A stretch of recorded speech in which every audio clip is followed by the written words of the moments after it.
Hello, my name is Ethan Becker, and I am a fellow urban planner. I graduated Cal State Northridge in urban studies and planning, and I decided I'm going to make my YouTube channel, or make a YouTube channel, teaching everyone what I know about urban planning. And any questions you guys have, feel free to definitely ask me down below.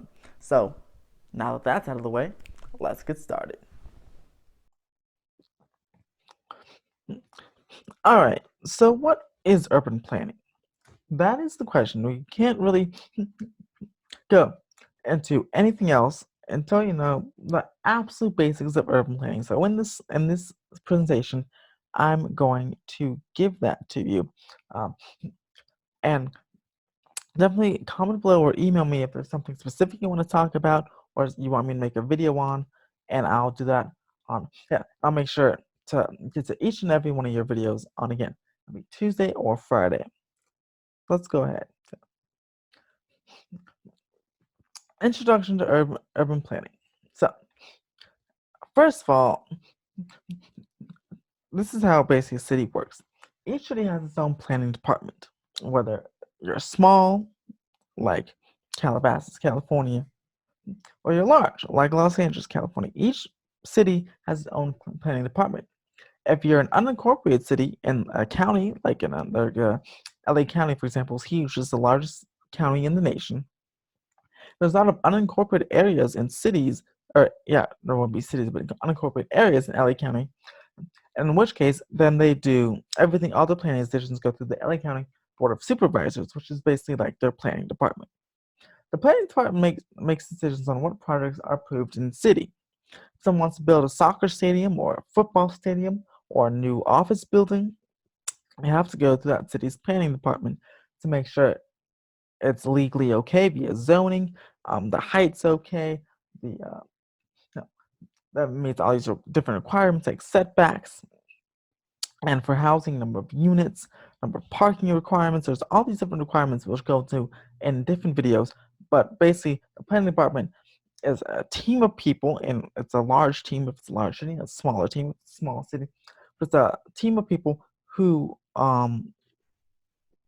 will see if the project fits the current codes and the zoning rules and general plans, and if there's a specific plan.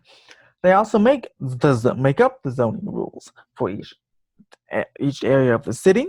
They decide which area is going to be a high density commercial, the CBD, like the downtown area. They decide which areas will be industrial, which areas will be residential, it's like single family homes, um, or they'll also decide high density residential, where residential towers can go, or medium density residential. They also are the ones to make up historic special overlay zones, like the historic preservation overlay zone, which we'll talk about in different in future videos. When they're going to talk about all, the city planning department is the one to make up all of those zoning rules, which we'll talk about again in our own and its own zoning video, which will be coming very soon. So subscribe for that. They also make general plans, which is just a general guide to development throughout the entire city. Cities are very large, like Los Angeles is very large. So they Los Angeles has an outdated but a big general plan. And then each community, there's about six, oh no, there's no 30 something community plans. And those are kind of like the specific plans. Those are specific plans. There's a general plan, which is a big plan for the whole city. Then the specific plans guide an area or specific thing. Like LAX has its own specific plan. It has its own plan just for its own government document how to guide development for just that area. That's a specific plan. There's a downtown specific plan, just to guide development in downtown or the South Park or where LA Live and Staples Center are, just that area. That's what a specific plan is. Urban planners, uh, uh, urban planning is also about the design of land use and the built environment. Again, through zoning. And also they can do, there's architectural review boards that are part of urban planning. They can decide if building is too ugly or is out of character with the neighborhood. Um, and then the planning commission can reject it and tell the developer to go redesign it, to go back to the architects and redesign it because it's too out of character with the neighborhood, for example. Um, they can, again, land use is just about zoning, but in terms of specific plans and kind of special zoning and land use, they do design, or they help with design of transit and metro lines, but specifically the land use surrounding the lines, like transit-oriented development, which is development that happens next to stations. A perfect example, if you're in Culver City, again, I'm from LA, so I'm going to use a lot of LA terms here, but if you're from LA, Culver City is having a lot of transit-oriented development near the Expo line at the Culver City station. There's a whole bunch of, specifically the Ivy Station development that's on the Metro-owned parking lot, and they worked with Metro to design that project, the developers and Metro. It's a joint development project, and that's why it also has 35% affordable housing, but as well as it has specific design guidelines as well as requirements for how much affordable housing it have, parking, that's parking for transit users as well, and certain amount of office, residential, and hotel units and open space as well. That would be the perfect example of a transit-oriented development. There's also transit-oriented development that doesn't happen. That happens near metro stations, but not on metro lots.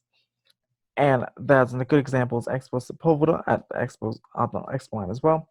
It's about a 13-story apartment tower building, a collection of 9 to 13-story apartment buildings with over 500 units being built right next to the station, including it has a bridge that is connecting to the station, actually. So another great example of transit-oriented development. Usually you'll see a whole bunch of this in downtown or CBD areas, like New York, Penn Station, Madison Square Garden is like almost right above that. That's a transit-oriented development. There's offices right next to it. New York has tons and tons of transit-oriented development. But keep in mind, the people who actually design the metro lines, like build and design the metro lines themselves, the plan are usually a metro agency, which is kind of has its own planning department in a way. Like LA Metro designs and builds transit line other metro lines, but they work with the planning department on where they should go, and again, what types of uses, what types of zoning uses should be allocated around each transit station. Planning can be divided in so many fields, and here are some of the major subfields, which will definitely go ahead and get their own video in the future. So if you want to know more about these, subscribe, and you'll be getting a new video on these each one of these topics in the near future. There's land use planning, there's zoning, there's environmental planning, sustainability, which includes sustainability and all that great stuff.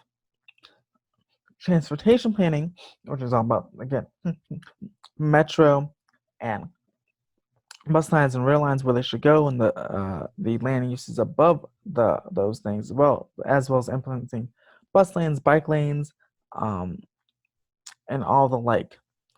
And then economic development, which is just, again, building offices, hotel towers, residential towers, stadiums, all that. That's economic development. And in future videos, you'll be getting a whole bunch of information on that subject. And lastly here, again, this is just an introduction, kind of a quick introduction to urban planning, introduction to the channel. So we got to tell you what an urban planner. I got to tell you what an urban planner does. An urban planner is a professional who works in the field of urban planning for the purpose of optimizing the effectiveness of a community's land use and infrastructure. They work in a planning department, or they work in one of those subfields that we did in the previous slide. But their overall goal is improving the community's land use and infrastructure. that's the main goal of an urban planner. They want to go. They want to enact change. They've grown up in their city. They want to see their city change, or they have ideas for their city. So they go and apply to be an urban planner and change the way the city works. Or if they see a city clearly has some issues, they'll want to go and try to fix those issues by creating new legislation in the urban planning department. And like I said, this is just a short introductory video, but definitely subscribe to this channel for more updates every Tuesday and Friday. Every single video, every Tuesday and Friday, will be a new video on urban planning. And again, you can always comment below or email me at ethan.theurbanist@gmail.com for topics you'd like to see in a future video. If you have any questions you want me to answer, I'll answer every single question on every single email or every single comment. And so you can like and subscribe for more great urban planning videos. I am Ethan the Urbanist, and I hope you have a fantastic day.